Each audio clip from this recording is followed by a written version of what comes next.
Hello, everybody. This is Bart Bettiga. I'm the Executive Director of the National Tile Contractors Association and the publisher of TileLetter magazine. This is my first of the series of interviews that we do called One to One. And our first guest this year in 2021 is Rudy Llerena. I got that right, Rudy? Absolutely. Great. Rudy. Great job, Bart. Thank you. Rudy is the President and Chief Operating Officer of D&B Tile Distributors. D&B is a leading tile distribution company out of South Florida. And Rudy, maybe tell us how long you've been with D&B and a little bit about the business, how many locations and the business model that you guys have in the South Florida market. Yes, thank you, Bart. I've been with the organization since 1989, so I am a second generation in the business. My father, senior, Rudy Llerena Sr., and Dave Yarborough were partners together.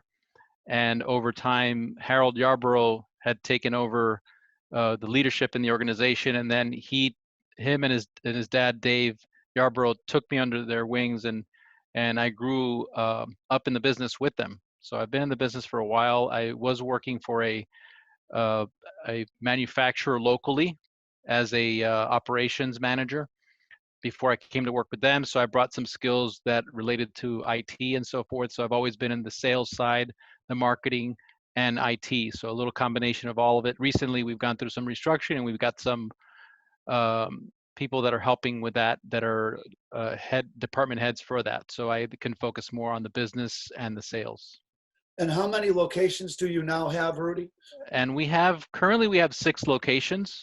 During COVID, we did something that we had to do some time ago, which is reduce our brick and mortar. We've been heavy on brick and mortar for our territory and for the customers that we serve. And so now we're down to 6 locations from 9 3 years ago. Actually, one of them we closed even before COVID. And so this has been a blessing, if you want to call it, to be on the other side of the decision. The decision to close branches during COVID is one of the things that COVID has done, the positive side of it, which is push you to make decisions that you were slow on making. So we are now at the right size. We've right-sized our business, and since it is the strength of the business is working with contractors and wholesalers and specification work, we can support that better with 6 brick and mortars. It's very interesting that you said that you came from the manufacturing side, that your father was a partner with Mr. Yarborough David, who, by the way, received an NTCA award many years ago for service to the industry. And Harold, who I've known very well also. I believe Dave and Harold kind of came onto the contracting side. I personally have a background in distribution. And the reason I'm really kind of bringing that all up to you is with D&B, do you look to kind of mix your your sales and your team to have some technical background, contracting background, as well as sales? How do you look to fill the people that you're looking, that you hire? Right. So first, in the latter years, probably the last 5 to 7 years, we've been looking for those that have no background in tile, at least locally for us. We find that there's not a lot of organizations locally that do what we do, which is stay informed and stay educated. Being a part of the NTCA and doing the roadshow, being a part of the CTDA, as I'm the president of CTDA, we bring that message home to the community and we share it. So not a lot of organizations that are in our area do that. So when you go to hire, if you try to look for somebody that's in the industry locally, they're not very educated. They have an idea of what installation is or how to sell the proper products, and it's always like the Miami sandwich, which is very popular down here. They're not installation methods that we want to promote. So we always look for somebody new that we can train, and that goes into what you mentioned about training. We like to home grow everybody and train them with the best industry training that we can give them. So whether it's have them be involved in an NTCA roadshow event when we do the 3 here in our home, or if we are able to include them in webinars. CTDA puts out webinars, NTCA puts out webinars. We use that education for them. Some of our suppliers like Latticrete have very good education. They have a Latter Creek University. So as we're onboarding, we put them through that education.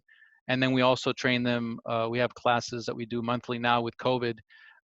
We've been able to use Microsoft Teams to hold more classes. So we do classes that is like a Tile 101 that we do in-house. It's based on the Tile in the Box from CTDA.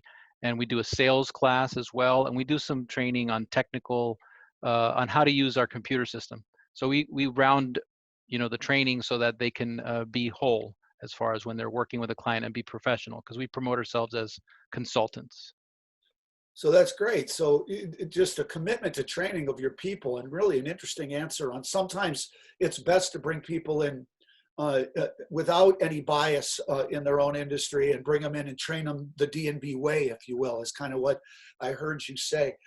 So talk to me about your commitment to training of our guys, of the actual installers in the area. I know that you've over the years supported our workshops and our educational events. Do you also bring in your suppliers to also host programs maybe? I know COVID has shut us down. We'll talk about that in a minute. But what's your general concept with providing training for the contracting, and I would say probably to your dealer markets or designers and other architects, if you will, or builders? What do you guys do to help train in the tile industry? Yes, Bart. We feel that the tile contractor is our main, that's our base. And over the years, it's changed because the base used to buy directly from us and then resell to our residential client and our commercial client. The latter years, 10 years, let's say, it's been more, they still continue to refer clients to us, but we've had our showrooms remodeled so that we can directly service that client because it's very competitive. So the contractor doesn't have any way of creating a profit. The information is too open on the internet with Google and being able to find product. So they let us do that work, and we still stay in touch with them, and we still include them. So we created a contractor reward program that benefits them by giving them a 4% on their account. That allows them to buy tools or products or set of materials when they refer a client to us.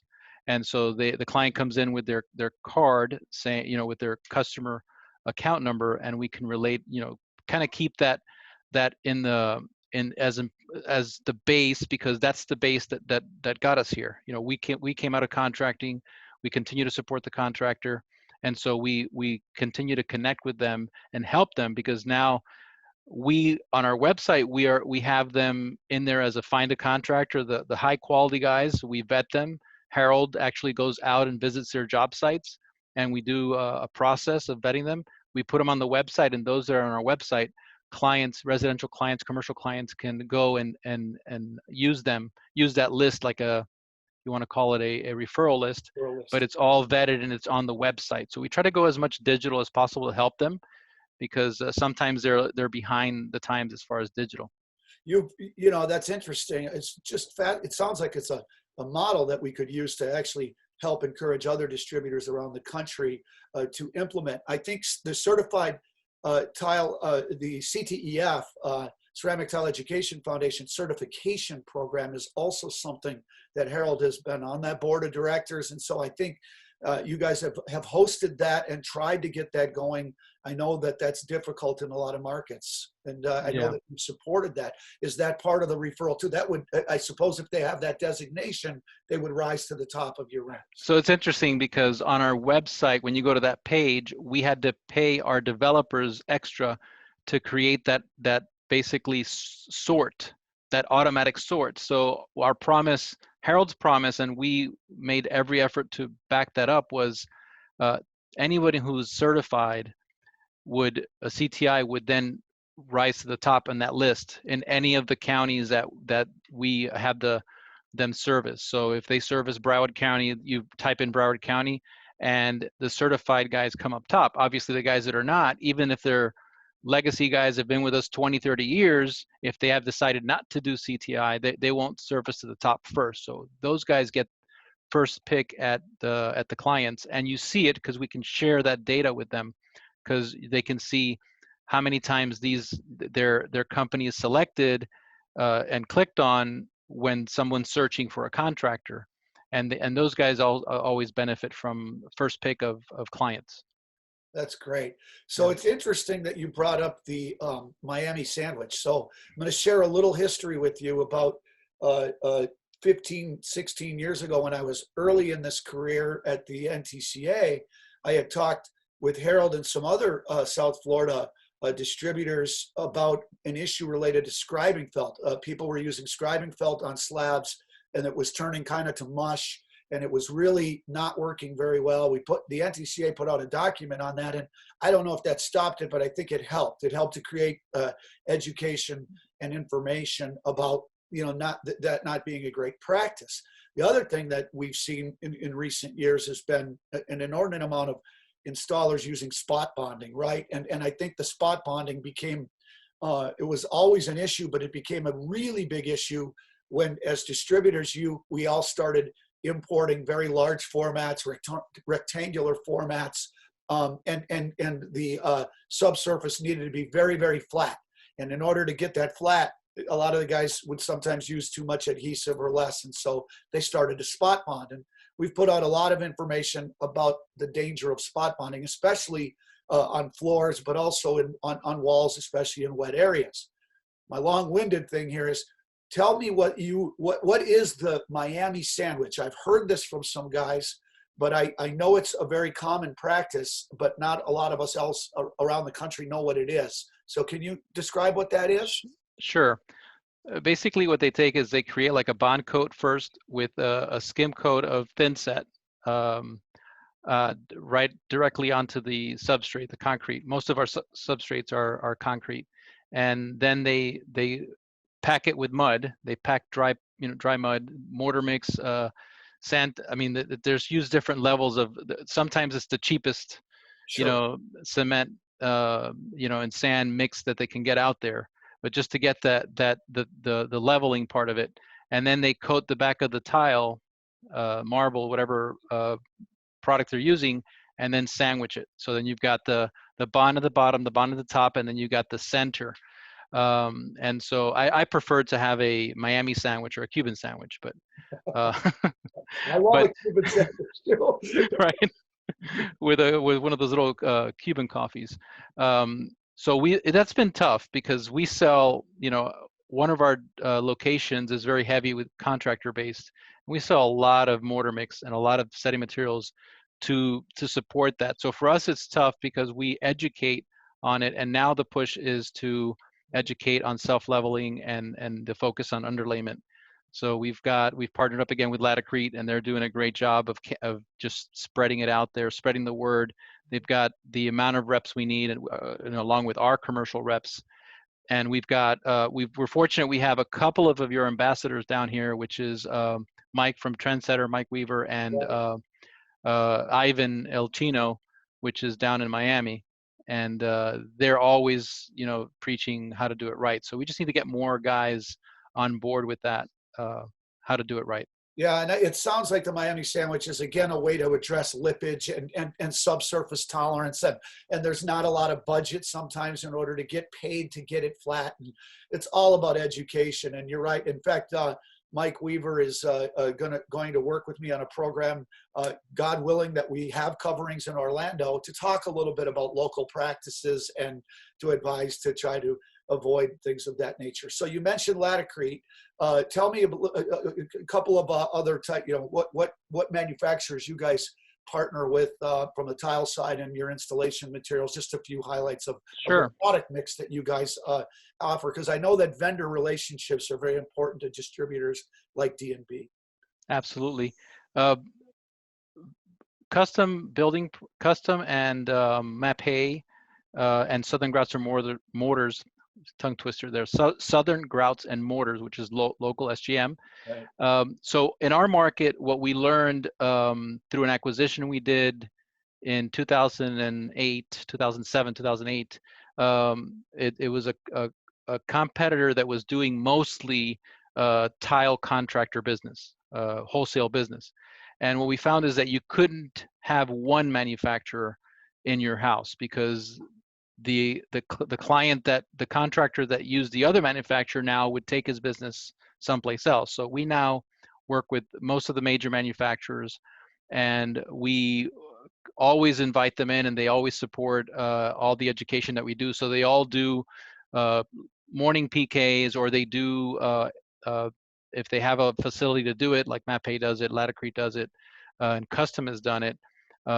They do training at their facility as well. So that's where we tie in the education that goes back for the to the contractor, and helps us enhance what we do. So without having to add more staff, more technical staff, asking earlier about how do we find the technical staff? Well, we teach our staff to work with and partner with. And so if we train our staff to be better relationship um, sales reps and better relationships with our clients and our suppliers, then across the board they can work together to provide the right supplier for the right project, and tracking the job and making sure that we keep those suppliers on that job when it's specified. That's great. So talk to me about product availability. You're a direct importer. The COVID crisis hit here in last February. Obviously you're probably importing from countries like Italy, Spain, and many other countries that were impacted by the virus. Sometimes I think we live in a vacuum. We forget that the world has been impacted by this virus. What has your strategy been at D&B to bring product in, carry inventory, satisfy your customers? Did you bring more in? Did everything get shut down for several months? And where are you at now with supplying inventory for your locations and moving into next year? Yeah, so the biggest hit was in new programs that we were trying to start, and right when the pandemic hit and everything shutting down, those programs were in pretty bad shape. As far as current programs that were factories were shut down, we deal with a lot of good reputable factories. Yeah, the country shut down, but they're looking for ways to get product out. As they started to slowly shut down, we were getting product in from Italy, from Spain. We deal with Ecuador, and now India is one of the newer programs that we have. And that was probably the one that was most affected, because that was a new launch, and that was trying to get very competitive in the market to try to replace some product from China. And it just got all, they probably had the worst in regarding shutdowns, as far as that I can remember, in what really, put a real threw a wrench into our plans there. We've been able to get that product in now, and so now our sales reps are real excited that they have the product. But I think that we found that through the partnerships that we have in the States, Crossville is one of them that is just a great partner, and they have a lot of their product is made in the U.S. So we were able to have that product accessible, and some other domestic manufacturers that do quarry tile and other products. Atlas also, which is another key partner, Atlas USA, also is a facility here in the U.S., and they have their operations in Tennessee as well. And so between those two top suppliers of tile for us, especially on the commercial side, they didn't really ramp down like some of our larger competitors, and so which were actually supplier manufacturers, and so we found that we were able to supply product in cases where they were spec'd and they didn't have product, and then our team was able to jump in and find the product. So we actually took advantage of some of that commercially. So commercially, we've been in a very good position, being essential in Florida, and having our wholesale side identified as essential. We were able to stay open and stay, with allow the contractors to do their work. It's interesting, at the beginning of the shutdown, contractors were racing to close jobs because they were concerned that they were going to be shut down at one time. So we took the opportunity to help them, and just called contractors that thought that we might have been closed, and found that they did think we were closed, and we were able to give them the opportunity to come in and get product, buy setting materials, buy tile, buy whatever they needed to be able to get their installations done. And so their concern was, departments were going to close, buildings would close, and we had some of that throughout COVID, where whole buildings close, and then some of our contractors have to stop. How are your contractors, and how are you feeling about 2021 as we come out of it? And maybe can you share how you feel commercially as well as residentially? We've heard in a lot of markets that the commercial market is because of stores, restaurants, malls, there's some concerns with the long-term impact of what COVID's going to have commercially. But there seems to be some optimism on the residential side, especially the residential replacement. As people start working from home more, they're investing a lot of their resources in their own homes, in their kitchens and exterior living spaces, which would certainly be impacted in Florida. Tell me a little bit about how your team, your leadership team feels about 2021. Right now, we have a good pipeline that was built. The thing with commercial is that it's in there, uh, 6, 12, 18 months. So we have a good pipeline that was built in that we're still working on projects, health institution, higher education, an airport project. Those projects have continued. Now we haven't been strong for us. We haven't been strong on the restaurant side, on the hospitality side. So for us, it hasn't impacted us as much to see that go down. So the commercial side, we see that we can continue to work on those specs, work with those architects and designers that work on the other areas, again, health, higher education, and schools. And so schools have picked up for us. We have, projects like a courthouse that was, a pretty big quarry job, and our team went in there, and that came out of a spec that we wrote in October of last year. So we have a lot of things that are carrying over, so we can see that. But our team is being very cautious, Bart, in getting too aggressive with their budgets, with their forecasting for 2021. So we're being very conservative, and we're going to go off that conservative budget. And then if we are able to get more, then that would be an advantage that we have versus trying to get very aggressive. And the years that we've gotten aggressive and we are able to do it, there's still some, we're thinking, our leadership is saying, okay, till June, at least July, it's still a mixed bag. We can't really trust that it's going to be exactly what we plan. So let's try to have some backup there. The residential is something that we continue to increase our showroom traffic with digital marketing to let clients know that we're here, because even though we are a 60-year-old business that has a lot of referral business, there's a lot of transient, there's a lot of new clients for residential that are moving in from out of town. They don't know us. So we got to be out there and do our digital marketing and use our contractor base to do our referral business, as I said before, and pushing their reward program to get them to recommend referral customers to us. Yeah, that makes complete sense. Tile distribution, and in fact, the tile industry is a people business. And I think one of the things I worried most about, Rudy, when I heard, what was going on with COVID, is how would we be able to do business from a sales standpoint, going and meeting at architectural firms or meeting out with builders or meeting the client and getting them samples. I know Florida opened up sooner than others, but how have you implemented your strategy to get samples to your customers, to allow for social distance, but be aggressive to get people into your stores, and more importantly for your outside salespeople? How have you worked with them to fully get the most impact for their business and yet, be cognizant of the new world we're living in? Well, it's interesting because that's another, the two side of COVID. You have the concerns, the health concerns that we have, getting our team protected. So it was first and foremost, the first probably 30 days, we were all focused on health, making sure that the team was safe. How will they work with the client? So for the first, I think 90 days, we weren't even open to the public, but we were open to the contractors, but the public wanted to come in still. To your point earlier, they were home sitting, looking at things that they might have wanted to do at another time, but now they had time to think about it, plan it, and weren't going on vacation. So they were taking that money and using it for remodeling on the residential side. On the commercial side, our clients were home and they weren't really as active. So that's where you saw the billings index go down, just tank. There was not a lot of specification work being done.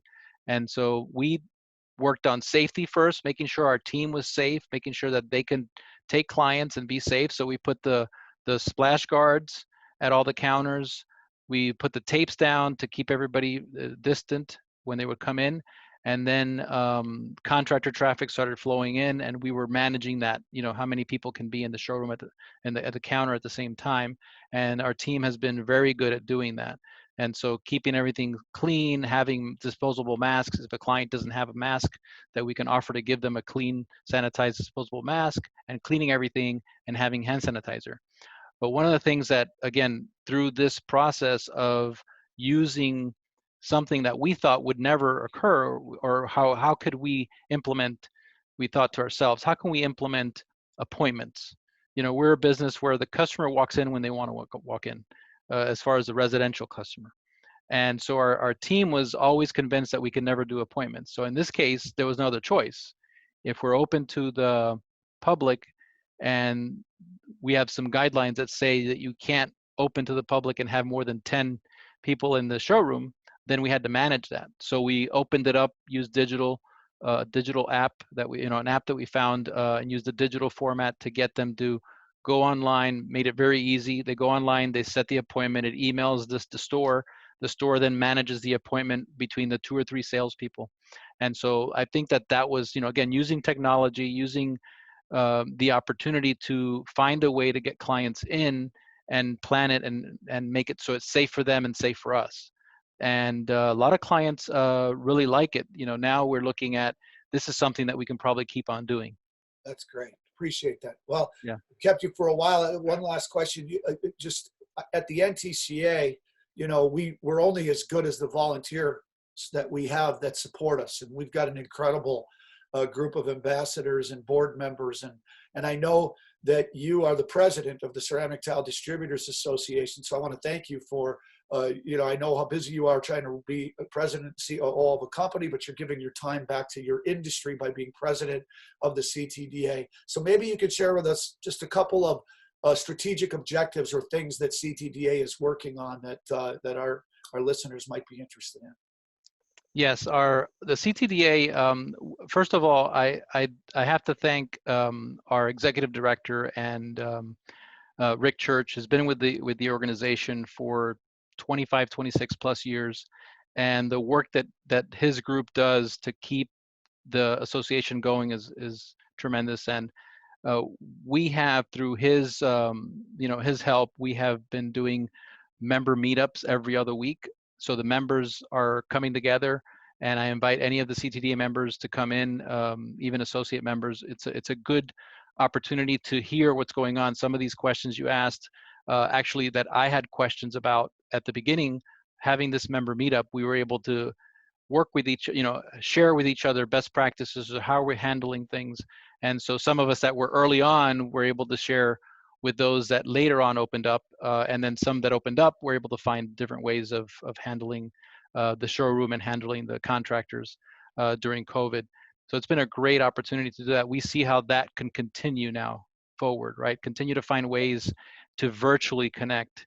And I think that that's going to be the key in every area, whether it's running my business or working in the association to try to get more members involved, to help more members. So we find that that's going to be probably the biggest thing right now. The biggest strategy for 2021 is finding how to continue to use the virtual to help the members and help the industry connect and educate, which is something that we are always thriving to do. I think that's just a great segue to finish, Rudy. I think, a few years back, it was the internet, right? We had to try to figure out how to use the internet. And then with the internet came social media, and there was good and there's bad with social media. We all know that. I think this is exactly the same. I think that we're learning with this new world, with this technology, and that the technology has forced us to really re-examine our business model. We know that we can't replace people, right? That unbelievable exchange of getting with someone and getting in a room and interacting. But on the same token, we can be better because we can also utilize this technology to communicate in other ways, and to fill in the gaps of where we weren't able to always meet face to face. So it's a really great answer, and appreciate your time. So thank you for being our guest today. I really appreciate you doing this. This is Rudy Llerena, President and COO of D&B Tile Distributors, one of the leading tile distribution companies in the country, and certainly in South Florida. I'm Bart Bettiga with TileLetter Magazine, and the National Tile Contractors Association. Thanks for joining us.